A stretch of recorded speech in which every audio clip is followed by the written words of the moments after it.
Hey everyone, and welcome back to NDC. Today I'm going to walk you through building your very first Apple Watch app, from setting up the watch simulator to creating a brand new WatchOS project, building a simple digital crown powered interface, and finally adding some custom complications to the watch face. WatchOS development is smaller, tighter, and quirkier, but despite the lack of space, it's actually a pretty fun platform to develop for in the Apple ecosystem. So before we hop into the code, we're actually going to be going through the Xcode settings and downloading or making sure we have the watch simulators downloaded. To do so, open up Xcode on Mac. We want to go to the settings. You can also do Command comma to bring this up. Once in the settings, you'll need to go to components. At one point, in case you're on an older version, I believe it was called platforms. It's since been renamed to components. And you'll see here we have the macOS, which is built in, any of your iOS simulators, watchOS, tvOS, and visionOS. So if you do plan to develop for any of those, you may want to install them. You can do so with get. Might just take a few minutes depending on your internet speed to download the simulator. Once you've got it installed, it should have this kind of blue highlight here. If you ever want to verify what simulators you have, you can go to the product. From here, destinations, manage run destinations. Under the simulators tab, you can now see you have your iOS simulators, watchOS if you have Vision, TV, etc. So we have the different simulators available to us now, which is great. Now that we've verified that our simulators are downloaded and available, let's go ahead and open up Xcode again, and we're going to create a new project. This time, when we're creating a new project for our template, we have the option to do watchOS. We're going to choose the application app template. We have a lot less choices here. So I'm going to call mine SwiftUI Watch App Demo. Under the bundle identifier, we have two options here. We have the watch only app, so I'm creating an app just to live on the watch, or you can do the watch app with new companion iOS app. So let's say I'm building something that I want to have function for both of those platforms. You can select that option. For us today, I'm just doing the watch only. You can also include a testing system. We're just going to be leaving it at none today. You can press next, choose where you want to save it. I'm just going to go ahead and put it on my desktop. Once your project loads, you'll see a very familiar template from a normal iOS SwiftUI app. So we still have our assets. You will notice that your folder will specifically be called Watch App. If you chose the option with Companion, you'll have a few more files here because you'll have your iOS app and the Companion Watch app. But we have our assets, our content view, and even our main entry point, and it's built the exact same way, which is really fantastic. On the content view on the right side, we do also have our preview. You don't get as many options like with the iOS simulators, but you can still zoom in and kind of play around with a different preview. And let's also really quickly run our app. It should automatically select the device app from the drop-down menu. You'll notice because we're doing a watch app, it's only showing us the watchOS simulators. And if you do have a device, so if you've paired your Apple Watch, you can actually test on your own Apple Watch. Okay, and we can see our simulator is loading. For this one, I definitely recommend increasing the size of it. Again, with the watch, it is pretty small. A couple things to note, you can toggle the always on display in this top right here. All right, when our simulator loads, we can see we have our time, we have our hello world that we also had with the preview. We can press the home button to get the time. I think if you press it again, yeah, you can get to the actual home menu with all of the other apps. Even swap it to list view. The default icon on the watch kind of looks like this targeting reticle. So we can press this and open it on up again. Cool, so we verified that the preview works and the simulator works. Let's do something that's a little bit more unique and more watch-like. WatchOS is not just an iPhone, but smaller. There's some quirks that you need to understand. First is that tiny screen. The layout is super duper tight. The second is the crown input, where you can actually scroll by rotating. There's also battery constraints, so you need a very lightweight UI, and there's limited background time, so you need to be efficient. Let's build something interactive using that digital crown. In content view, let's make some changes. I'm going to go ahead and get rid of our placeholders with the image and text, but I'll keep the VStack on in here. Let's create a state private var under the structure. So state private var, we're using state because we want to track the kind of changes in real time with SwiftUI. So I'm going to do a crown value, which is going to be a double, and by default, we'll set it to be 0.0. It's a double. I like to always But my decimal value, you can get away with just this, but in my head when I read this, 0.0 makes more sense. Let's then in the VStack add some text. And for this, I'll just display the crown value. I mean, look, I've only added text. I haven't even changed the size, and it's taking up so much of the WatchOS real estate, right? Let's change the font to also headline, and let's see if that makes it a little bit better. Yeah, that's okay. After this, let's add another line of text, and we'll actually interpolate the value of the crown. So I'm going to declare this as a string, add another bracket, and I'm going to go ahead and format that double. We'll do the format, and for that formatting, I'm going to do the %.0f. I'm going to add a comma because that's going to be based off of that crown value double. Let's also provide some font for this. I typically stick with dynamic font. However, with the watch, you might want to start incorporating custom size, especially if you want to make something really big or really small. Again, the dynamic types like the headline, subheadline, things like that, best for accessibility, but for the watch where you're really confined on space or you need to make something really stand out, I'm usually okay with using the size, and we can also add some weight if we want, and let's make it bold. Outside of our VStack where we have the padding, I'm going to add a couple more properties. The first one is focusable, and this is going to specify if the view is focusable or not. It's a Boolean value, true or false, so we're going to set this to be true. Afterwards, I want to have access to that digital crown rotation. So we can do the dot digital crown. We can do some camel case there. And there's actually a lot of different options with the accessory as well as with the rotation.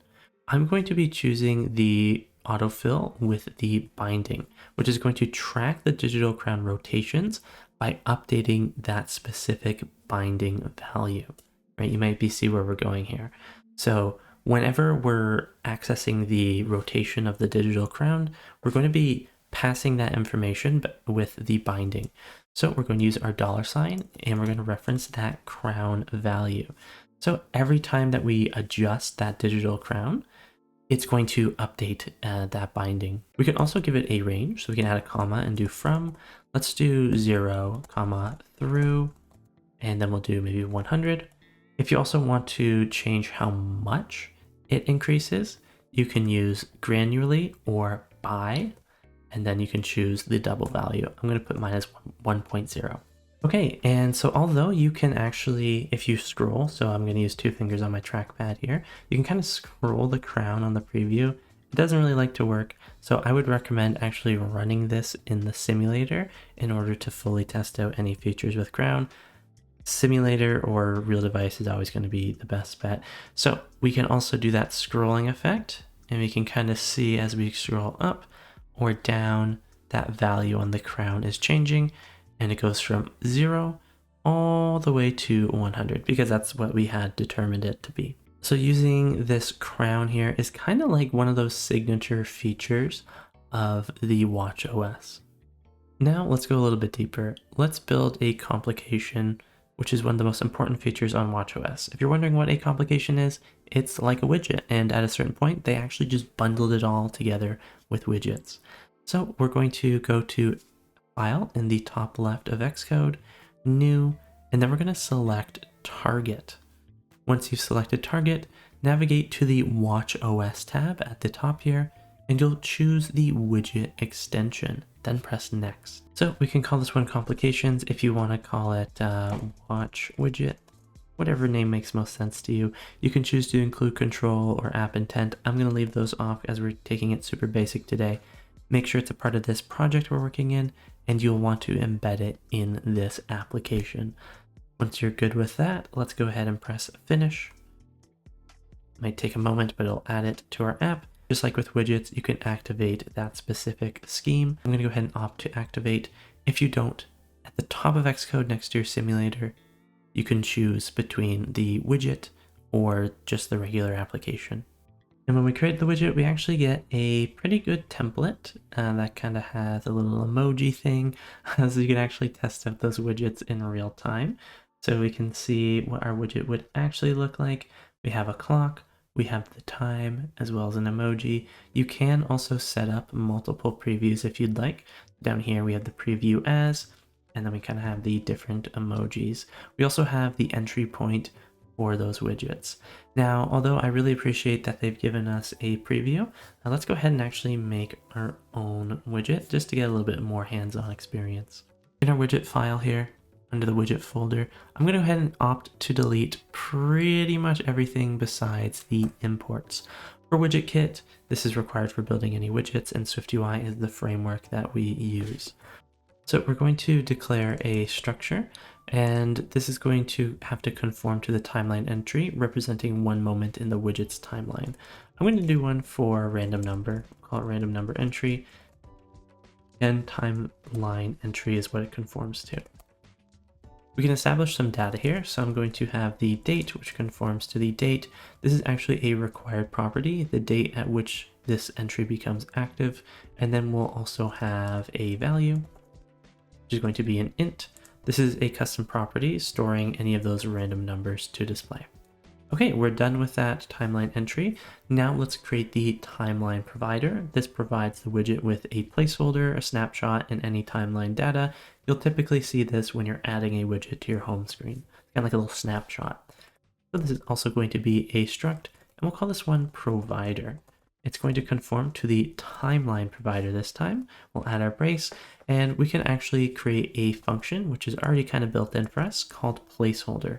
Definitely recommend using the autofill here. This is going to call a timeline entry. We've already created one. So instead of some timeline entry,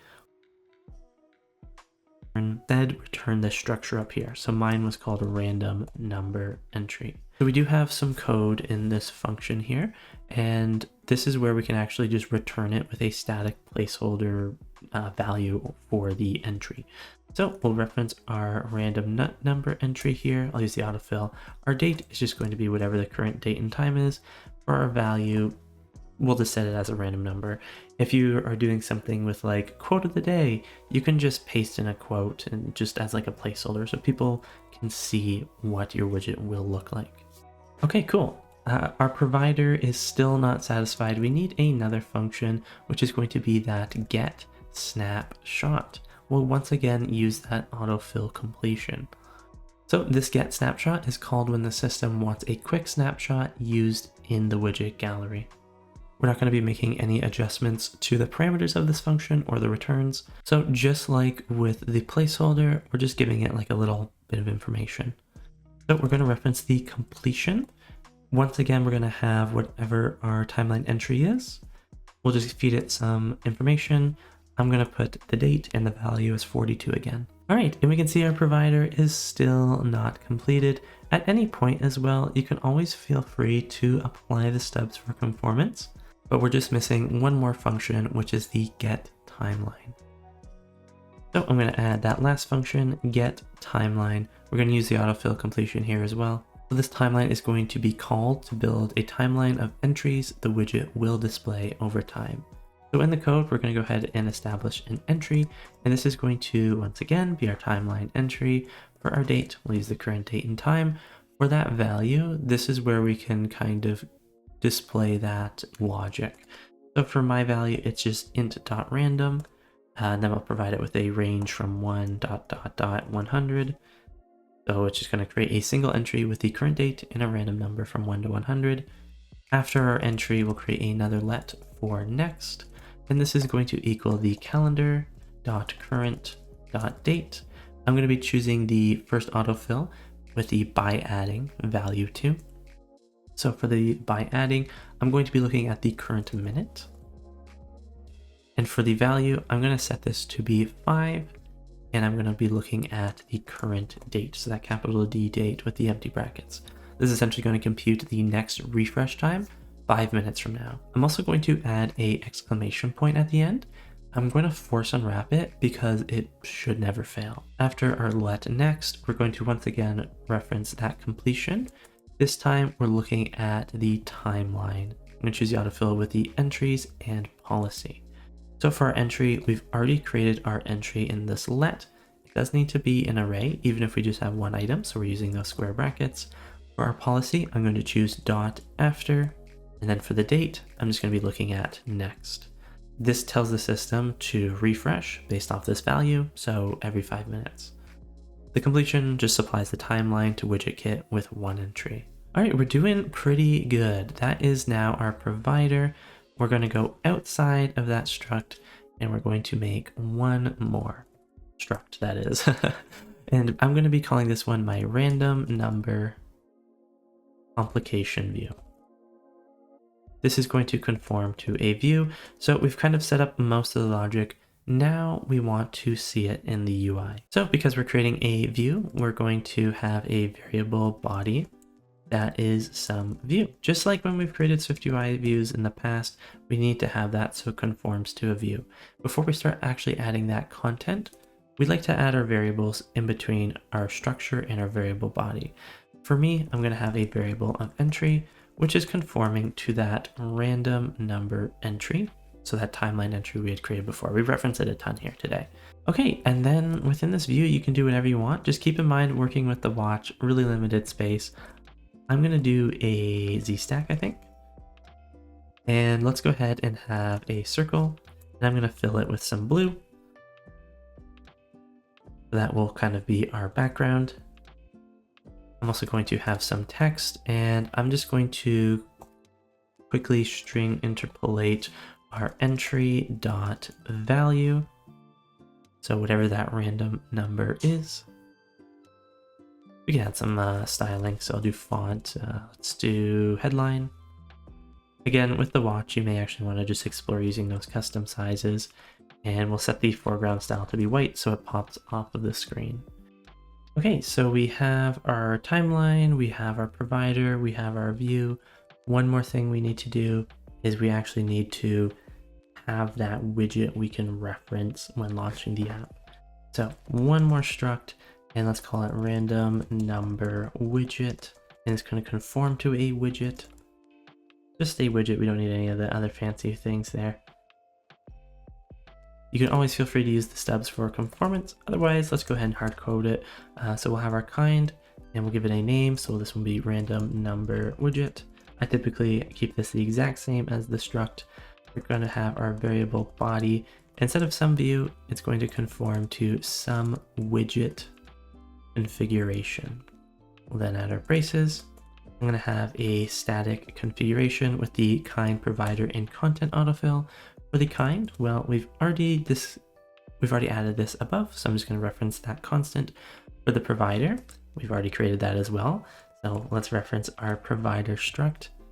That does need to come with those empty brackets. And for the content, we can actually go ahead and get rid of that. And instead, we're going to add a brace, and we'll look at the entry in. Go ahead and press return a couple times. The random number complication view with the entry, which is just going to be that entry. So we're grabbing that random number. One really important thing is after the static configuration, so after this entry in, we can add the dot supported families. Now this is an array, so we're going to use our square brackets. I would recommend testing out all of these, but we're going to be looking at the accessory circular, corner, and inline. So let's go ahead and add all of them. So it is an array, so we'll add the property, then add a comma. So we'll do corner as well, comma, and accessory dot inline. If you want, let's also do the rectangular, doesn't hurt. There we go. So this is now our widget, no special attributions. One more thing we need to change is in the watch widget bundle, because we've renamed this, watch widget doesn't exist. We're going to reference whatever our widget is, which is that random number widget. So whatever conformed to that widget down there. All right, to run the widget, you'll want to make sure that the run destination is that widget extension there. We'll need to run it on the simulator to test it out. You can use the preview if you'd like in the SwiftUI file. I always prefer to test on a real device or a simulator. Okay, on the simulator, if you do want to test out your widget / complications, we use WidgetKit, but yeah, they're still called complications. What you'll need to do is you'll need to press the home button and be brought to one of these watch faces. Yours might look like the more default one. press and hold on one of these watch faces. You can see I've added actually a couple of them for testing. And we're going to be adding a new utility watch face. So I'm going to press on this new plus button here, and we're going to scroll down, and we're going to grab one with analog time. Keep in mind with these different, and usually the pictures show, but sometimes the simulator can be a little bit slow. Each one of these watches is typically going to have different complications that it can support. So if we go with something, maybe the utility one that I was showing earlier, and we go ahead and add it, you'll see that you have the watch face. And if you scroll this top menu to the right, you'll see complications. So this one actually has a few spots for complications. You can kind of see they're highlighted. Almost looks like eyebrows and a smiley face here. But you can select these different complications. And featured, I've already tested this and added it. But if we scroll down, you'll see all apps. If we keep scrolling, scroll, you'll see the app that we were using. So ours is the SwiftUI Watch app demo. We can press onto it. There's our little preview. When we add it, you'll see that the number is 64. That's the random number for this interval of 5 minutes. So yeah, we have our random number widget. You can also press on it and be taken to the app. Our app doesn't have too much to do with the random number value, but that's okay. But we can see every 5 minutes, I'm gonna pick a random number between 1 and 100. Of course, you can make your widget whatever you like. With these widgets, complications, one and the same, you don't have a whole lot of room to work with. You need to be mindful of that, right? Even when we go back to the edit, so long press hold, edit. Yeah, but with these ones, not the most room. So keep it light, keep it simple. Maybe it's the amount of steps that you have left to get through today. If you're doing something kind of more health focused, or a quick message, or even a random emoji to brighten up someone's day. So that's how you can create a WatchOS app, as well as a little complication plus widget to go alongside it. So that's our random number, which is cool. So there you have it. WatchOS is pretty fun, but there's a few things to remember as you continue to develop. The watch connectivity. The watch can actually talk to the iPhone app, which is really interesting. They can send data back and forth to one another. There's also haptics. You can use the haptic engine for the watch. You will need a physical watch device to access those haptics. I do have a video on SwiftUI haptics if you want to check that out.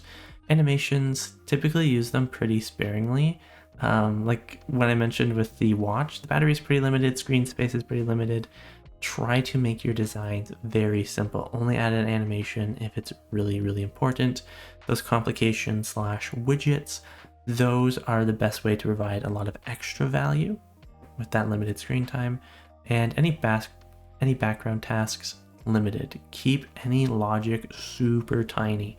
And for performance, pre-render any heavy content. TLDR, today we learned up how to set up the watch simulator, how to build your first WatchOS project using that digital crown here in order to use the scroll effect, which is cool, and adding that custom complication. That's it for me. Otherwise, dream big, code bigger, and have fun developing your WatchOS apps in SwiftUI. Take care.